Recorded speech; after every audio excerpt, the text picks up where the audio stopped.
Hello বন্ধুরা, আমি শাগন্নিল। আজকে এই ভিডিওতে বেশ কিছু সিনেমা সংক্রান্ত আপডেটস আপনার সঙ্গে শেয়ার করব। প্রথম আপডেটটা করণ জোহরের প্রডিউস করা আপকামিং বলিউড ছবিকে কেন্দ্র করে, যে ছবিটাতে আমরা অক্ষয় কুমারকে, আর মাধবনকে এবং অনন্যা পান্ডেকে অভিনয় করতে দেখতে পাবো। তো ছবিটার টাইটেল প্রাথমিকভাবে মেকাররা ঠিক করেছিল যে রাখবে the untold story of C Sankaran Nair, কিন্তু সেই টাইটেলটা কিন্তু রাখা হচ্ছে না। ভেরিফাইড সোর্সেস থেকে আপডেট আসছে ছবিটার টাইটেল রাখা হবে শঙ্করা। করণ জোহর এই টাইটেলটাই ছবিটার জন্য পারফেক্ট ফিট বলে মনে করছে। প্যান ইন্ডিয়া আপিল থাকবে এই টাইটেলটার, এরকমটা তার মনে হচ্ছে। সেই কারণে শঙ্করা টাইটেলটা কিন্তু রাখা হচ্ছে। এবার দেখা যাক ছবিটা বক্স অফিসে সফলতা পায় কি পায় না। আপনাদেরকে জানিয়ে রাখি, 1919 সালে জালিয়ানওয়ালাবাগ হত্যাকাণ্ডের সত্য উন্মোচন করবার জন্য শঙ্করন নায়ার ব্রিটিশ রাজের বিরুদ্ধে কোর্টে লড়েছিলেন। সেটাকে কেন্দ্র করেই ছবিটাকে নির্মাণ করা হচ্ছে। খুবই ইন্টারেস্টিং একটা বিষয় এবং খুব ভালো একটা ছবি কিন্তু হতেই পারে। নেক্সট আপডেটটা স্টুডেন্ট অফ দ্য ইয়ার 3-কে কেন্দ্র করে প্রডিউসার করণ জোহর এটা পরিষ্কার জানিয়ে দিয়েছেন যে রিমা মায়া স্টুডেন্ট অফ দ্য 3-এর ডিরেকশন দেবেন এবং এটা কিন্তু একটা ওয়েব সিরিজ হতে চলেছে, যেটা সম্ভবত হটস্টারে মুক্তি পাবে এবং সানায়া কাপুরকে আমরা এই ওয়েব সিরিজে ডেবিউ করতে দেখতে পাবো। সানায়া কাপুর যারা চেনেন না তারা বেঁচে আছেন, খুশি আছেন, ভালোই থাকুন। দরকার নেই এখনই চেনার, আগে ভালো কাজ করুক তারপর নিশ্চয়ই চিনবেন, বা খুব খারাপ কাজ করুক তারপর নিশ্চয়ই চিনবেন। আগে থেকে স্টার কিডদের এই চিনে যাওয়ার যে ব্যাপারটা, বা আগেই সেলিব্রিটি হয়ে যাচ্ছে, আমি বুঝি না কি করে হয় এটা। নেক্সট আপডেটটা মুস্তাফা সরোয়ার ফারুকী এবং চঞ্চল চৌধুরী অভিনীত চরকির আপকামিং কাজ লাস্ট ডিফেন্ডার্স অফ মনোগামীকে কেন্দ্র করে। এই পার্টিকুলার কাজটা টিজার কিন্তু আজকেই আসতে চলেছে। কটার সময় আসবে সেটা চরকির তরফ থেকে অফিসিয়ালি জানানো হয়নি, তবে টিজারটা আজকে আসবে। এখন এই কাজটার বেশ কিছু 15 সেকেন্ড, 20 সেকেন্ড, 30 সেকেন্ডের টিজার রিলিজ করা হয়েছে এবং চরকি এই জিনিসটা বিভিন্ন কন্টেন্টের ক্ষেত্রেই করে। 15 সেকেন্ড, 20 সেকেন্ডের কি যে ক্যারেক্টার টিজার পরপর রিলিজ করে যায়, যেগুলোকে নিয়ে আলাদা করে দেখবেন সোশ্যাল মিডিয়াতে কোনো আলোচনা, কোনো বাস তৈরি হয় না। জাস্ট রিলিজ করবার ইচ্ছা হচ্ছে, ওরা করে দিচ্ছে। কোনো ধরনের প্রমোশন হেল্প কিন্তু এতে হচ্ছে না। আফটারঅল ছবিটার ব্যাপারে কিন্তু প্রচুর লোক যে জানতে পারছে তা নয়, কিন্তু তা সত্ত্বেও চরকি এরকমভাবে নিজেদের মার্কেটিংটা প্ল্যান করে। আমি জানি না যে এটা কতটা তাদের আসলে লাভে দিচ্ছে। এটাই তারা করে যাচ্ছে এবং আমি আশা করব তারা এটাকে শুধরাবে।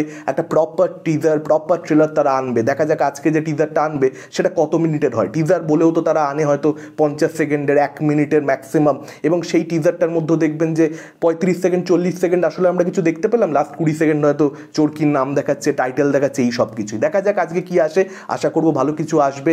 মুস্তাফা সরোয়ার ফারুকীর কাজ আশা সবসময় থাকে। নেক্সট আপডেটটা বলিউড ছবি ক্রিউয়ের বক্স অফিস কালেকশন নিয়ে। কৃতি সানন, করিনা কাপুর এবং তাবু অভিনীত এই বলিউড ছবিটা ডে ওয়ানের কালেকশন সম্পর্কে লাস্ট যেদিন আমি আপডেট ভিডিও করেছিলাম আপনাদেরকে সেদিনই জানিয়েছিলাম। তবু একবার মনে করিয়ে দিই, 10,28,00,000 টাকা নেট কালেকশন ছবিটার ইন্ডিয়া থেকে হয়েছিল প্রথম দিন। দ্বিতীয় দিন ছবিটার কালেকশনে একটা গ্রোথ খুব স্বাভাবিকভাবেই দেখতে পাওয়া গেছে। 10,87,00,000 টাকা নেট কালেকশন ছবিটা দ্বিতীয় দিন হয়েছে। তৃতীয় দিনেও এগেন একটা গ্রোথ দেখতে পাওয়া গেছে। 10,87,00,000 পরে তৃতীয় দিন 11,45,00,000 টাকা ছবিটা কালেকশন করতে পেরেছে নেট ইন্ডিয়া থেকে। এবং 3 দিনের শেষে অর্থাৎ ফার্স্ট উইকেন্ডের শেষে কিন্তু ছবিটার কালেকশন হয়েছে টোটাল 32,60,00,000 টাকা। এবং চতুর্থ দিনের অর্থাৎ সোমবার মন্ডে টেস্ট ছবিটাকে পাস করলো। হ্যাঁ, মন্ডে টেস্ট কিন্তু ছবিটা বেশ ভালোভাবেই উতরে গেছে। 4.5 কোটি টাকার কাছাকাছি, 4,25,00,000 থেকে 4.5 কোটি টাকার কাছাকাছি এই রেঞ্জে ছবিটার কালেকশন সোমবার দিন হয়েছে, এরকমটাই আর্লি এস্টিমেট এখন অবধি এসেছে। অর্থাৎ চতুর্থ দিনের শেষে ক্রিউ ছবিটার বক্স অফিস কালেকশন কিন্তু 37 কোটি টাকার মার্কটাকে টাচ করে ফেলবে বা কাছাকাছি গিয়ে দাঁড়াবে। লাইফ টাইমে ছবিটার কালেকশন কতটা কি হয় সেটাই একটা দেখবার মতন ব্যাপার হবে। নেক্সট আপডেটটা ইয়াশকে নিয়ে। রকিং স্টার ইয়াশের কথা বলছি, বাংলার ইয়াশ নয়। তো রকিং স্টার ইয়াশের আপকামিং ছবি আপনারা জানেন পরিচালক গীতু মোহনদাসের সঙ্গে। ছবির টাইটেল টক্সিক, যেটার অফিসিয়াল অ্যানাউন্সমেন্ট অলরেডি হয়ে গেছে।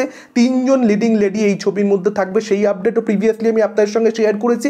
তার মধ্যে একজন করিনা কাপুর, এটা মোটামুটি কনফার্মড, যদিও মেকারদের তরফ থেকে এখন অব্দি অফিসিয়াল অ্যানাউন্সমেন্ট হয়নি, কিন্তু এই আপডেটটা আমি আপনাদের সঙ্গে শেয়ার করছি, আশা করি আপনারা জানেন। ছবিতে করিনা কাপুরকে আমরা রকিং স্টার ইয়াশের দিদি বা বোনের ভূমিকাতে অভিনয় করতে দেখতে পাবো এবং ব্রাদার সিস্টার বন্ড নিয়ে ছবি হবে। এগুলো আপনারা অলরেডি সকলেই জানেন, আমি আপনাদেরকে আপডেট শেয়ার করেছি। এবং দ্বিতীয় লিডিং লেডি হিসেবে কাকে দেখতে পাবো বা তৃতীয় লিডিং লেডি হিসেবে কাকে দেখতে পাবো, এই ব্যাপারে বিভিন্ন সময় বিভিন্ন নাম উঠে এসেছে। কখনো বলা হয়েছে শ্রুতি হাসান, কখনো বলা হয়েছে সাই পল্লবী, কিন্তু সেগুলোর মধ্যে কতটা সত্যতা আছে বা নেই সেগুলো আমরা এখনো কেউ জানি না। রিসেন্টলি ভেরিফাইড সোর্সেস থেকে, ইনফ্যাক্ট মাল্টিপল সোর্সেস থেকে যেটা আপডেট আসছে, এই ছবিতে কিন্তু আমরা দ্বিতীয় নায়িকা হিসেবে কিয়ারা আদবানিকে পেতে চলেছি। মেকাররা নাকি তার সঙ্গে যোগাযোগ করেছে, তাদের মধ্যে নাকি আলোচনা হয়েছে, মিটিংস হয়েছে। এখন দেখা যাক শেষ অবধি মেকাররা এই ব্যাপারে অফিসিয়াল অ্যানাউন্সমেন্ট কবে করে। কিয়ারা সাইন করে ফেলেছেন কিনা সেটা এখন অবধি জানা যাচ্ছে না, তবে সম্ভবত গীতু মোহনদাসের এই ছবিতে তাকেও আমরা দেখতে পেতে চলেছি।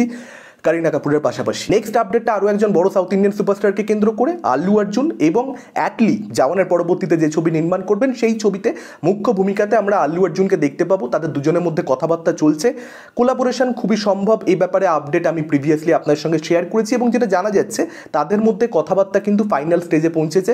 একটা সাবজেক্ট তারা ক্র্যাক করেছে যেখানে তারা দুজনে সেম পেজে রয়েছে, তারা ছবিটা করতে চাইছে এবং 2024-এর অক্টোবর মাস থেকে কিন্তু এই ছবির শুটিং শুরু হয়ে যেতে চলেছে। এটাও আপনাদেরকে জানিয়ে রাখি যে আল্লু অর্জুন যে মুহূর্তে একবার পুষ্পা 2 এর শুটিং শুরু করে দেবে তারপরেই কিন্তু অ্যাটলির এই ছবিটার প্রিপারেশন নেওয়ার কাজ সে শুরু করে দেবে। প্রিপারেশনটা শুরু হয়ে গেলে পুষ্পা 2 রিলিজ করবে, পুষ্পা 2 এর সময় যা তাকে প্রমোশন করতে হবে সেসব হবে। রিলিজ একবার হয়ে গেল, তার পরবর্তীতে অক্টোবর মাস থেকে সে এই ছবির সঙ্গে যুক্ত হয়ে যাবে, শুটিং স্টার্ট হয়ে যাবে এবং নায়িকা হিসেবে আমরা আল্লু অর্জুনের বিপরীতে দেখতে পেতে চলেছি সামান্থাকে। এবং আল্লু অর্জুন সামান্থার কেমিস্ট্রি কি ভালো সেটা আমরা তাদের প্রিভিয়াস ছবিতে দেখেছি এবং পুষ্পা পার্ট 1ও আমরা দেখেছি, যেখানে আইটেম সংটা আপনারা সকলেই জানেন ও আন্তাবা, সেটা কতটা জনপ্রিয় হয়েছে। তো ডেফিনেটলি অ্যাটলিস্ট ছবিটা কিন্তু সামান্থা যুক্ত হয়ে গেলে সেটা আরও বড় হয়ে যাবে। এই কেমিস্ট্রিটা এই হিরো হিরোইনকে একসঙ্গে আরও বেশি করে দর্শক ডেফিনেটলি পেতে চায়। নেক্সট আপডেটটা আল্লু অর্জুনকে কেন্দ্র করেই, আল্লু অর্জুনের আপকামিং ছবি পুষ্পা 2, সেই ছবিটার মেকাররা মাইত্রী মুভি মেকার্স, তারা কিন্তু পরিষ্কার জানিয়ে দিয়েছে এই ছবিটার ব্যাপারে একটা অফিসিয়াল অ্যানাউন্সমেন্ট আজকে কিন্তু আসতে চলেছে। কটার সময় আসবে সেটা জানা যায়নি, তবে মোস্ট প্রবাবলি একটা টিজার আসবে যে 8ই এপ্রিল আল্লু অর্জুনের জন্মদিন, সেটার ব্যাপারেই হয়তো মেকাররা এখানে অফিসিয়ালি অ্যানাউন্সমেন্ট করে দেবে। দেখা যাক সেটা হয় কি হয় না। আগে থেকে তো আপডেট ছিল যে 8ই এপ্রিল আল্লু অর্জুনের জন্মদিন কিছু একটা আসবে, দেখা যাক কি হয়। নেক্সট আপডেটটা দেবকে কেন্দ্র করে, দেবের দুটো ছবির আপডেট রয়েছে। ইনফ্যাক্ট একটা হচ্ছে খাদান আর একটা হচ্ছে টেক্কা, তার আপকামিং দুটো ছবি।